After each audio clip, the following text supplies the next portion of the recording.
ناشطة سياسية من إحدى الحركات الاحتجاجية. ايوه. سافرت من سنتين لإحدى الدول الأوروبية، سافرنا أمريكا، بولندا، صربيا، جنوب أفريقيا، سفرونا على حسابهم تبع مؤسسة فريدم هاوس، مؤسسة صهيونية أمريكية مشبوهة، مقابل دولارات دفعوها. تاني من فضلك، تاني مؤسسة ايه؟ مؤسسة فريدم هاوس. مؤسسة صهيونية أمريكية مشبوهة تابعة للCIA المخابرات الأمريكية والموساد الإسرائيلي، وكان قائم على تدريبنا عناصر إسرائيلية صهيونية. لا تدريب على ايه بس يا أستاذة؟ يا أستاذة جنوب أفريقيا. يا أستاذة كانوا بيدربوكوا على ايه؟ كانوا بيدربنا، واسم الدورة التدريبية ان احنا بندعم سبل الديمقراطية في الوطن العربي. سافرنا هناك ودربونا ازاي نقل النظام بطريقة سلمية عن طريق حرق البرلمان، حرق بعض المنشآت الهامة والعامة الرسمية الخاصة بالدولة، ارهاب الشرطة، وضع النظام في موقف وفتحه امام الرأي العام الدولي. يا أستاذة ده كلام يودي في داهية. كلام خطير. كلام خطير ومستعد للمساءلة القانونية امام الجهات الرسمية المصرية. طيب يعني انا معلش عشان المشاهد برضو هيسألك سؤال، لما انت عارفة الحاجات دي كلها طب انت ازاي اشتركت فيها وانت بكامل وعيك؟ انا كسرت ما كنتش عارفة ان احنا هنتدرب على ده. هما لما قالوا لنا دورة تدريبية عادية حول الديمقراطية. انا قلت فرصة اطلع اشوف الناس دي بتعمل ايه وهي منها فسحة بالمرة، اشوف امريكا واشوف اوروبا واتفسح، وبرضه في بوكت ماني طبعا بالدولار، مصروف يومي مقابل ده، واحنا راجعين بوكت ماني كبير. بعد ما رجعنا من هناك بعد ما دربونا طبعا الوسائل ديت وعرضوا لنا بعض الافلام بتجارب دول ثانيه عملت نفس التخريب اللي حصل في بلدنا، رجعنا اخذوا معانا لقاء طريقه المعونه الامريكيه هنا في القاهره. رحنا هناك، يا جماعه استفدتوا ايه؟ عملتوا ايه؟ طب بدأتوا تطبقوا ولا لا؟ وبدأوا ان هم يتابعونا يشوفونا بنطبق ولا لا. انا بصراحه بدأت اسحب نفسي، بقيت مقسمه. انا كل ما طالبي ان انا عايزه اغير في بلدي، وعايزه يبقى في ديمقراطيه، وعايزه ان يبقى في عداله اجتماعيه وحريه راي وتعبير، مش عايزه اكتر من كده. لا عايزه اخرب في بلدي، ولا عايزه اعمل حاجه تضرها، ولا عايزه اي حد يبقى ليه ولايه علينا. بدأت ان انا اسحب نفسي واستفدت ان انا ابقى مع زمايله النشطاء في ان احنا ندعو للتغيير، وان احنا ندعو الناس للتظاهر، وعملنا ونظمنا اليوم الغضب، وعملنا كل ده لحد ما جيت ونزلت يوم 25 يناير واتضربت في المظاهرات من الداخليه واتبهدلنا وجرى اللي جرالنا، ونزلت يوم الجمعه برضه. بس جيت بعد كده لما لقيت التخريب اللي حصل قلت لا، ده كده التخريب اللي حصل ده المنهج اللي احنا اتدربنا عليه بره، ده معاد جات من بره. المنهج ده منهج الصهاينه والامريكان اللي هم دربونا عليه بره، فالجامعات دي تابعه ليهم، مش اتخربت هنا في بلدنا ان نفس المنهج ده اللي احنا درسناه هناك. ده خلاني ان انا خلاص مش قادره ان انا اسكت، ولا قادره ان انا استحمل اكتر من كده. انت حضرتك كل المصريين يفوقوا، لازم كل مصر تفوق وتعرف ان ده مخطط على مصر. انت حضرتك موجوده في اي حته دلوقتي؟ انا موجوده في ميدان جامع مصطفى محمود، عند مسجد مصطفى محمود. ايه ده؟ انت في اكتر من 3 مليون مصري. انت في وزاره التأييد؟ وزاره التأييد فيها اكتر من 3 مليون مصري. تاني من فضلك. كل شارع في مصر مظاهره طلع تأييد للرئيس الارض مبارك، واحنا بنقول احنا قاسيين يا بابا مبارك، احنا قاسيين، احنا مش فاكرين للجميل. طب تاني معلش، تاني معايا تاني، لان انت يعني في مفاجأة بالنسبة لنا. انت قلتي ان المسألة في بعض الناس ليست عفوية، ولكن هناك في اصابع خارجية وما كناش عارفينها. فانت بتقولي منذ سنتين بيتاخدوا بتتدربوا في دول اوروبية وبتروحوا امريكا في منظمة فريدم هاوس بيت الحرية الامريكي. تمام. وكانوا بيمرنوكم على ازاي تعملوا انقلاب سلمي. بالظبط. وعرضوا لنا بعض تجارب دول ثانيه ودونا افلام وكتب وحاجات كتير، وقالوا لنا كل السبل اللي احنا نستخدمها، وازاي نستخدم الميديا والانترنت والاعلام الدولي عشان نقدر نساعد ونعمل انقلاب في بلدنا. وعندك استعداد تقولي الكلام ده؟ يعني ممكن عندك استعداد تيجي؟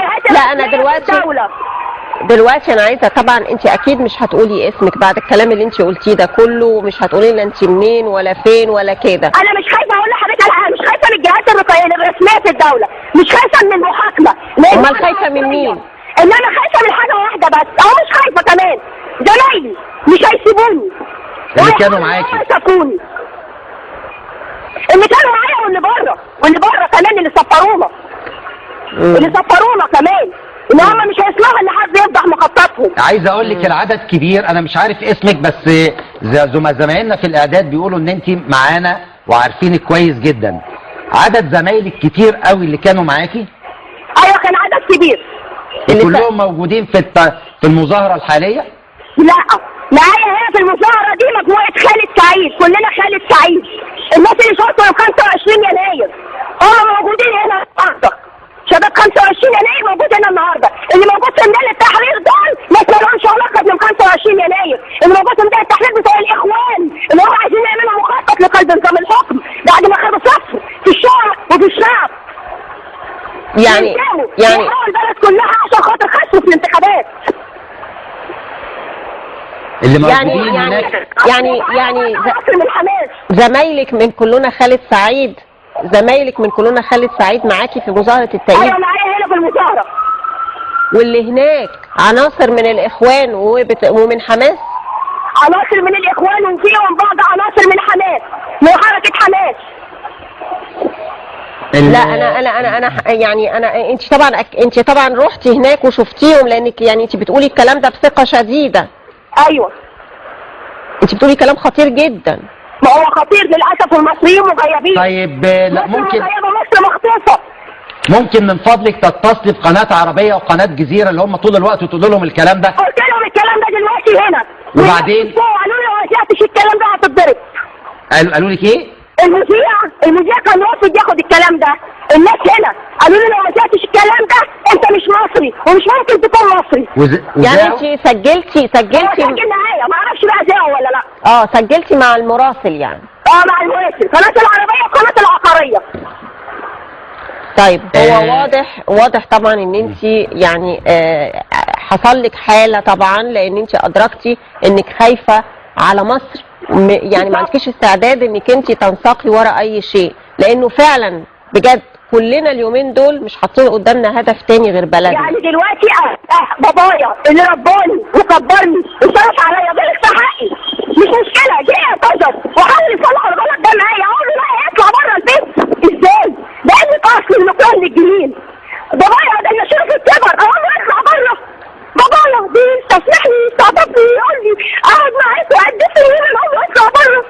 قال لي طب ايه يا بابا، والله اسفين يا بابا من جوه، سامحنا، اسفين لك، انت عبينا.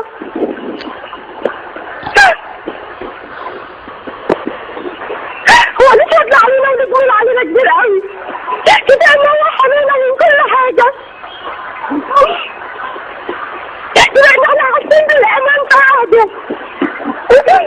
اي نعم في فساد، وفساد كان كتير قوي، وكلنا كنا متضايقين منه، وانا واحده كنت متضايقه منه وكنت ضده وبنادي باسقاطه، بس لما شفته كده بدا يصلح ورجع عن غلطه وابتدى ان هو يستصلحنا. لا ده انا كافر، انا عندي لازم احل. انا بس عايزه اقول لك على حاجه يا استاذه. النهارده احنا ما نبكيش، النهارده احنا نفرح، لانه انتي عدلتي عن مسارك واخترتي مصر، ورئيس الدولة أو رأس الدولة اختار مصر. احنا في بداية مرحلة جديدة، مرحلة الإصلاحات، مصر هتكون أحسن، يبقى احنا النهاردة نفرح ما نبكيش. أنا ببكي على اللي احنا بنعمله من غير ما نحس، ببكي على غسيل المخ اللي بيتعمل لنا واحنا مغيبين، وما تزعلوش مني. معلش بس طول ما في شباب واعي زيك إن شاء الله مصر هتفضل بخير. بس يا ريتك كنت قلت الكلام ده بدري شوية، علشان اسمعيني، علشان كنا حمينا عشان الشباب النبيل ده كنا نحافظ عليه من العناصر اللي انت بتتكلمي عليها. انما في اقول لحضرتك على حاجه ما تزعلش مني، برضه المسؤولين في مصر السبب، الشباب مش لاقيين اللي يسمعهم ويتحاوروا معاهم. عندك حق، عندك حق. الشباب بيعاني من البطاله والفقر والمرض، هيعمل ايه؟ لا واحد بيقدم له فلوس على صينيه من ذهب، هياخدها ولا مش هياخدها؟ يبقى سهل قوي ان انت تعمل له غسيل مخ من غير ما يحس. صح. انت ان شاء الله تبقي معانا النهارده طول النهار، وزمايلنا في الكنترول روم هيواصلوا معاكي، لان اللي انت قلتيه في منتهى الخطوره، واتصور انه بيفتح عيوننا وعيون ناس كتيره جدا، شباب بريء جدا ممكن يبقى فيه مضلل، لان انت بتقولي ان في جزء كبير جدا بدأ يقتنع ان هذا الرجل وهذا الرمز، ومصر ما يتعملش فيها كده لسبب بسيط خالص. مصر مش تونس ومبارك مش بن علي، لازم نعرف دي. مصر مش تونس ومبارك مش بن علي، لازم نبقى عارفين المسألة دي. فانت معانا ان شاء الله النهارده طول النهار، وزماننا يتابعوا معاكي. بنشكرك شكرا جزيلا، طبعا منفعلة جدا وصادقة جدا.